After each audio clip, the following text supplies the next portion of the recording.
আমি একজন মানসিক রোগী ছিলাম। আমি দেখতে অনেক সুন্দরী ছিলাম। কিন্তু আমি একা একা কথা বলি। একা একা হাসি। আর তাই বাবা আমায় মানসিক ডাক্তারের কাছে নিয়ে গেল।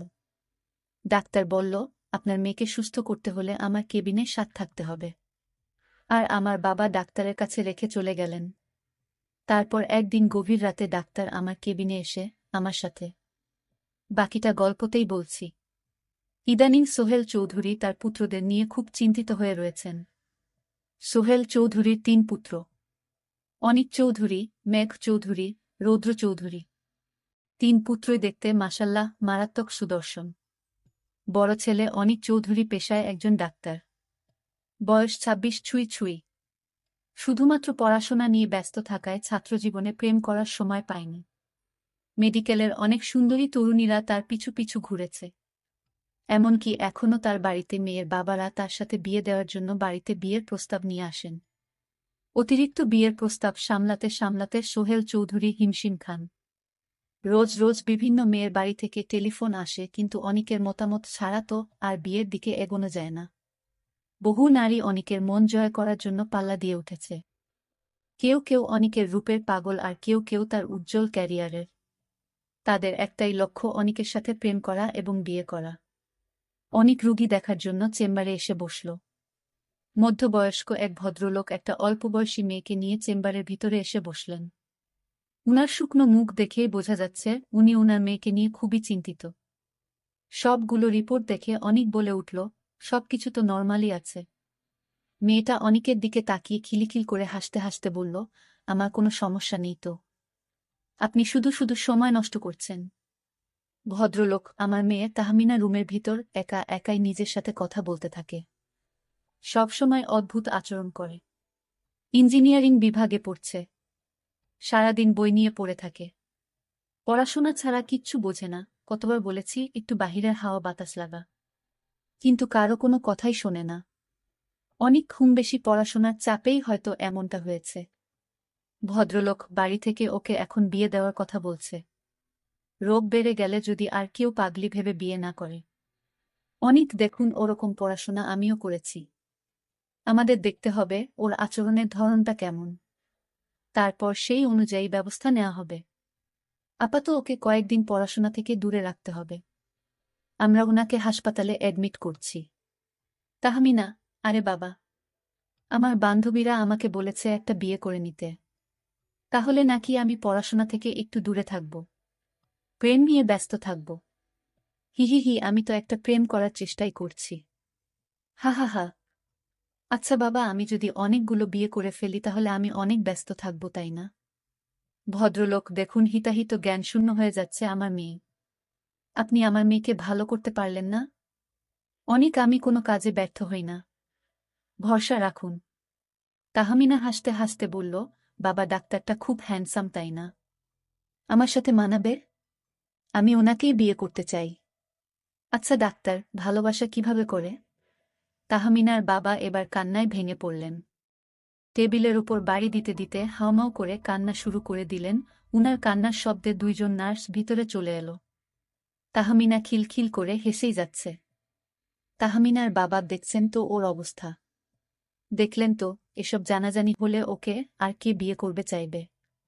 অবস্থা তো যা খারাপ হওয়ার তা তো হয়েই গেল।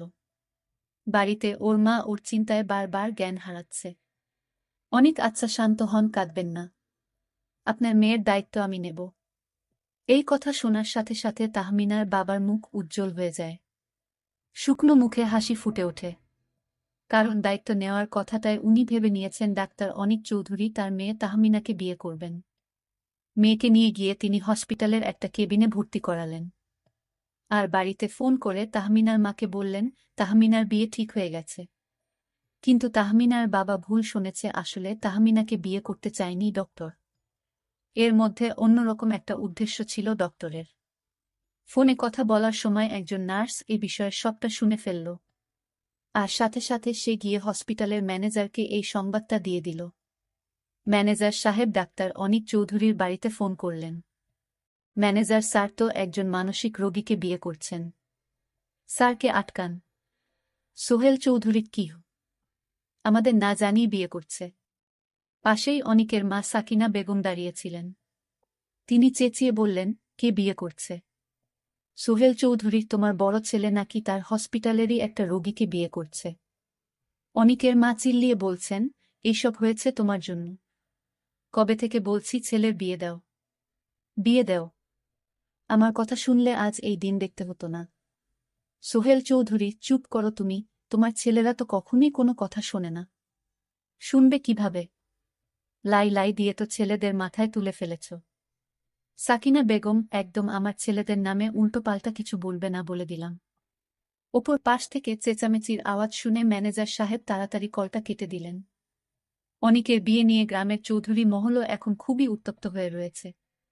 সোহেল চৌধুরীর মেজপুত্র মেঘ চৌধুরী ভার্সিটির বায়োলজি ডিপার্টমেন্টের খুবই অ্যাক্টিভ ছাত্র। বয়স সবে 24। তার সুন্দর চেহারা আর আকর্ষণীয়। ল্যাবে ব্যস্ত থাকার সময় মেঘের মোবাইল ফোন বেজে উঠল। মেঘ একটু সাইডে গিয়ে কলটা রিসিভ করে। ফোন রিসিভ করার সাথেই, সাকিনা বেগম, সর্বনাশ হয়ে গেছে বাবা, তুই তাড়াতাড়ি বাড়ি চলে আয়। মেঘ, কেন মা, কি হয়েছে? ড্যাড কি কিছু করেছে?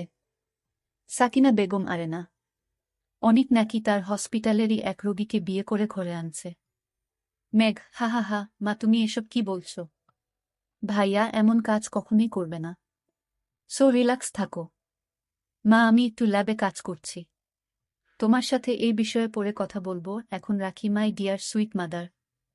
সাকিনা বেগম হ্যালো হ্যালো ধাত কেটে দিয়েছে। সাকিনা বেগম এবার ছোট পুত্র রৌদ্র চৌধুরীকে ফোন করলেন। রৌদ্র চৌধুরী দেখতে যেমন স্মার্ট তেমনি কথাবার্তাতেও বেশ স্মার্ট। তার রূপ আর কথার জাদুতে অনেক মেয়েই পাগল। বয়স মাত্র 21 বছর। ইঞ্জিনিয়ারিং পড়ছে। কিন্তু কেউ তার মনে জায়গা করে নিতে পারেনি। ফ্রেন্ড সার্কেল নিয়ে আড্ডা দেওয়ার সময় সাকিনা বেগম তাকে কল করেছেন, রিং হয়েই যাচ্ছে কিন্তু রিসিভ করছে না। এভাবে কয়েকবার দেওয়ার পর রৌদ্র চৌধুরী যখন পকেট থেকে ফোন বের করে সেলফি ওঠাতে যাবে, তখনই মায়ের কল আসছে দেখে সাথে সাথে সেটা রিসিভ করল। রৌদ্র, শরীমা, ফোন সাইলেন্ট ছিল তাই দেখতে পাইনি, এখন আদেশ করুন আমার মাতা, আমায় কি করতে হবে? সাকিনা বেগম এবার কড়া হয়ে ধমক দিলেন, কোথায় তুই? এক্ষুনি বাড়ি আয়। রৌদ্র, কেন মা, কি হয়েছে? সাকিনা বেগম, তোর ভাই তো কাণ্ড বাঁধিয়ে ফেলেছে। বাড়িতে গণ্ডগোল চলছে। অনিক হসপিটালের একটা রোগী মেয়েকে বিয়ে করে নিয়ে আসছে। রৌদ্র, হোয়াট? ভাইয়াকে কিছু বলনি? সাকিনা বেগম, বলার সুযোগ আর পেলাম কই? ফোনে তো ওকে পাচ্ছি না। নিশ্চয়ই আমার ভয়ে বিয়ের খবরটা গোপন রাখতেই ফোন বন্ধ করে রেখেছে। রৌদ্র, ওকে ওকে, আমি আসছি, টেনশন নিও না। অনিকের ফোনে চার্জ নেই।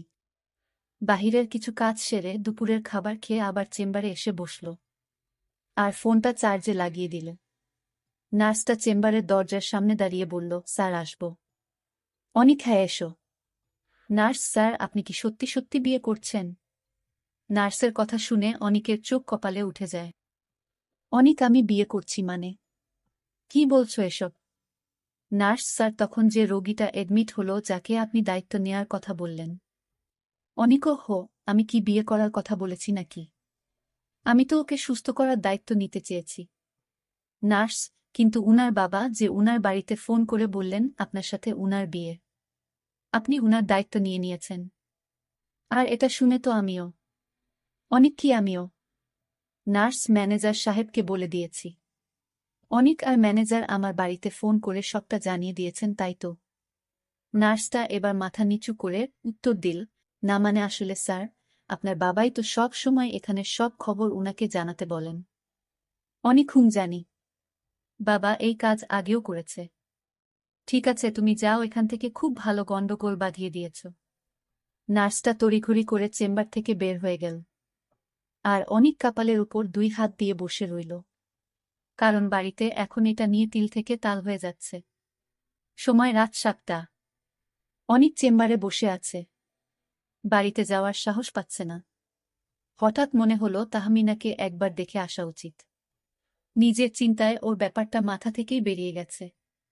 তাহমিনার কেবিনে গিয়ে দেখল সে বেড়ে বসে আছে, আর তার সামনে বসা কাকে যেন সে বলছে। অনিক ডাক্তার তাহমিনার কেবিনে গেল। তাহমিনা অনিককে দেখতে পেয়ে বলল, আপনি এখানে কেন? আপনি কে? আরে আমি তোমার ডক্টর, তোমাকে দেখতে এসেছি। তাহমিনা তখন বলতে লাগল, ছাড়ুন আমাকে, আপনি কি করছেন এসব? আমি একজন মানসিক রোগী, তাই বলে আমার সাথে আপনি এসব আচরণ করতে পারেন না। আরে আজব তো, আমি তো আপনার কাছ থেকে এখনো এক হাত দূরে, তাহলে আপনি কাকে বলছেন ছাড়ুন? কে আপনাকে ধরে রেখেছে? আমি বুঝতে পারলাম সে একজন মানসিক রোগী, তাই ভয় পেয়ে এসব বলছে। তার কথা শুনে আমি স্তব্ধ হয়ে গেলাম। ধীরে ধীরে তার বেডে বসলাম আর বললাম, দেখুন তাহমিনা, আমি আপনার কেবিনে এসেছি আপনাকে সুস্থ করতে, আর আপনি আমাকে কি অয়থা বকছেন? বের হন আমার বেড থেকে, আপনার মতলব ভালো না। ডাক্তার তখন আশ্চর্য হয়ে বললেন, তোমার মানসিক রোগ ভালো করতে হলে তাহলে অবশ্যই তোমার আমার কথা শুনতে হবে। তাহমিনা আরও বলল, আপনার এত লোভ কেন আমার প্রতি? আপনি আমাকে বিয়ে করতে চান? এর মধ্যেই তাহমিনার বাবা তখনই কেবিনের ভিতরে ঢুকতে গিয়ে অনিককে এখানে দেখে বলে উঠলেন, ওই তো আমাদের জামাই বাবা। যাও বাবা, ভিতরে যাও। তাহমিনার খালাতো বোন এসেছে। পরের দিন রাতে যখন তাহমিনাকে ইনজেকশন দিতে হবে, তাই তাহমিনার কেবিনে গেল অনিক। যখন তাকে ইনজেকশন দিতে গেল ঠিক তখনই সে বলল, আপনি আমার সাথে এমনটা করবে না, ডাক্তার বাবু, আমাকে দয়া করুন। আরে ইনজেকশন না নিলে তুমি সুস্থ হবে না, আর তাই তোমাকে ইনজেকশন নিতে হবে, তাহলেই তুমি তাড়াতাড়ি সুস্থ হয়ে উঠবে। ছাড়ুন আমায়, আমাকে অন্য কিছু করুন, তাও ইনজেকশন দিয়েন না। অনিক তখন বলল, আচ্ছা আপনি কাউকে পছন্দ করেন? না, আমি কাউকে পছন্দ করি না। অনিক বলল, আমাকে আপনার পছন্দ হয়? তাহমিনা তখন খিলখিল করে হেসে বলল, আমার আপনাকে পছন্দ হয়। ঠিক আছে, তাহলে আমি এখন যা বলবো তাই করবেন। অনিক বলল, এখন আপনি ইনজেকশনটা নিয়ে নিন, না হলে যে আপনাকে সুস্থ করা যাবে না।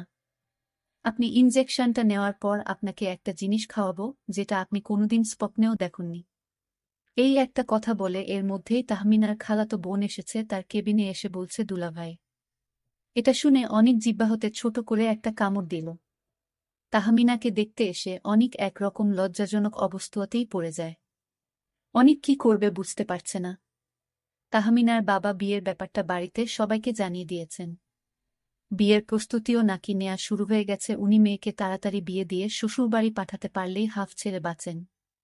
মেয়ে যে দিন দিন পাগল হয়ে যাচ্ছে, কথায় কথায় বিয়ে বিয়ে করে, শেষে চরিত্রের দোষ ভেবে যদি আর কেউ বিয়ে না করে।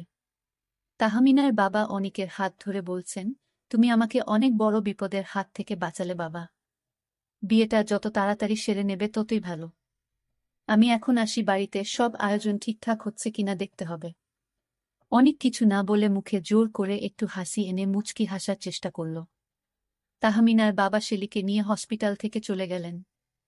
অনিক এবার তাহমিনার দিকে তাকানোর সাথেই দেখতে পেল তাহমিনা আগে থেকেই অনিকের দিকে এক দৃষ্টিতে তাকিয়ে আছে। অনিক, কি হলো? আপনি আমার দিকে এভাবে তাকিয়ে আছেন কেন?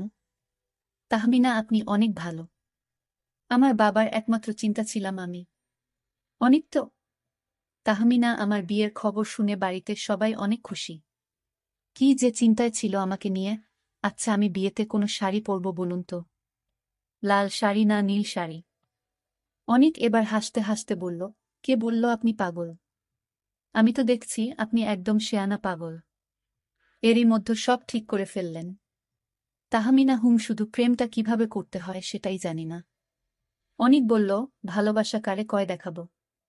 তাহমিনা, দেখান তো। তখন অনিক বলল, আমি তোমারে নিজ হাতে ভাতও খাওয়াইয়া দেই। তাহমিনা বলল, খাওয়ান স্যার। অনিক তখন তাহমিনাকে ভাত খাওয়াই দিল। অনিক তখন তাহমিনাকে বলল, আমি যে তোমায় ভাত খাওয়ালাম, এখন তুমি কি আমায় ভাত খাইয়ে দিবে না? স্যার, আমিও আপনাকে ভাত খাইয়ে দেই স্যার। অনিক বলল, দেন। অনিক হা করল। তাহমিনা নিজের হাতে তাকে ভাত খেয়ে দিল। অনিক তখন বলল, এটাই ভালোবাসা বুঝলে? অনিক আবারও হেসে ফেলল। এভাবেই দু চারটে কথা শুরু করতে করতে অনিক সারা রাত তাহমিনার সাথে গল্প করল আর তাহমিনাকে পছন্দ করে ফেলল। এমন একটা মেয়েকে বউ হিসেবে পেলে তো জীবন হবে সুন্দর। সকালবেলা নার্স কেবিনে ঢোকার সাথেই তার চোখ কপালে উঠে যায়। সে দেখল অনিক চৌধুরী তাহমিনাকে খাবার খাওয়াচ্ছে, তাও আবার নিজের হাতে। এটা দেখার সাথে সাথে নার্স এক দৌড়ে চলে গেল রিসিপশনের ওখানে ম্যানেজারের কাছে খবরটা দিতে। সোহেল চৌধুরী তার হাতে থাকা নিউজ পেপারটা সরিয়ে বলেন, কোথায় ছিলি সারা রাত? অনেক নাইট ডিউটি ছিল ড্যাড। সাকিনা বেগম চেঁচিয়ে বললেন, কি ডিউটি ছিল তা আমরা সকলেই জানি, মেয়েটি এখন কোথায়? অনেক ওকে বাড়ি নিয়ে গেছে। আর পরশু আমার বিয়ে। তোমরা সবাইকে খবর দিয়ে সব আয়োজন শুরু করে দাও। এই কথা শুনে সবার চোখগুলো তাদের কোটর থেকে বেরিয়ে আসার উপক্রম হয়। মেঘ আর রৌদ্র চৌধুরী একসাথে বলে উঠল, ভাইয়া তুই কি সত্যি সত্যি? কথা শেষ করার আগেই সাকিনা বেগম চিল্লিয়ে উঠলেন, একটা পাগল মেয়েকে আমি কিছুতেই আমার ছেলের বউ করব না। তোর কি মাথা খারাপ হয়ে গেছে অনিক? অনিক মা ও পাগল নয়। ও একদম সুস্থ মানুষ। পড়াশোনার কারণেই ওর মাথাটা একটু বিগড়ে গেছে এই আর কি। আর তাছাড়া আমি তো আছি। আর আমি ওদের কথা দিয়ে ফেলেছি। এখন তোমরা যদি বিয়েতে মতো না দেও আমি বাড়ি ছেড়ে চলে যাব। সোহেল চৌধুরী এবার হুঙ্কার দিয়ে বলে উঠলেন, এই বাড়ি ছেড়ে কেউ কোথাও যেতে পারবে না। তোর বিয়ে ওর সাথেই হবে।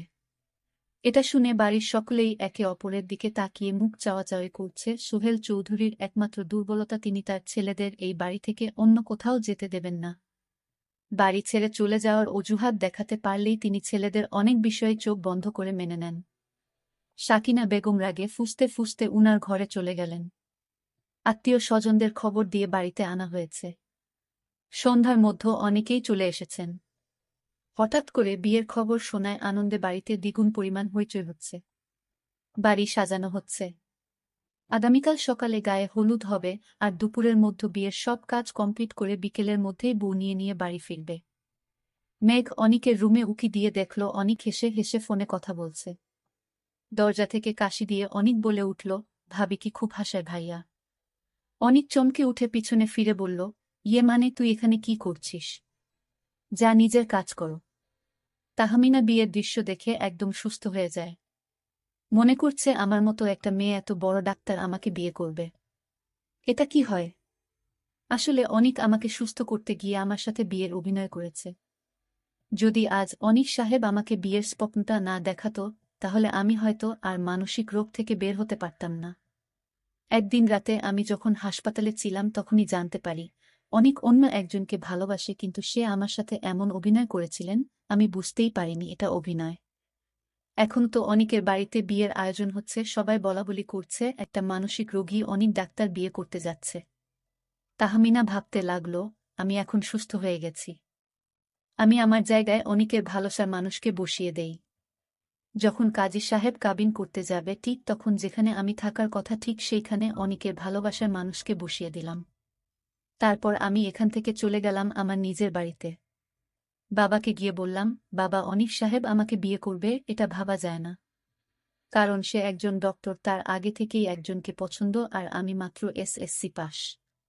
বাবা অনিকের যত্ন পেয়ে আমি ভালো হয়ে গেছি বাবা। আমার এখন আর কোনো সমস্যা নেই বাবা। অনিক যদি আমার সাথে এই অভিনয়টা না করত, আমাকে বিয়ে করার স্বপ্ন না দেখাতো, তাহলে হয়তো আমি সারা জীবন পাগলেই থেকে যেতাম। বাবা অনিক সাহেবের মতো ডাক্তার এ যুগে পাওয়া যাবে কিনা তা সন্দেহ। তার কি মেধা, সে কোনো ওষুধ ছাড়াই আমাকে সুস্থ করে তুলেছে। এদের বলা যায় ডক্টর, কারণ অনিক বুঝতে পেরেছিল আমার রোগটা কোথায়। আর তার ভালোবাসা পেয়ে আজ আমি পরিপূর্ণ সুস্থ।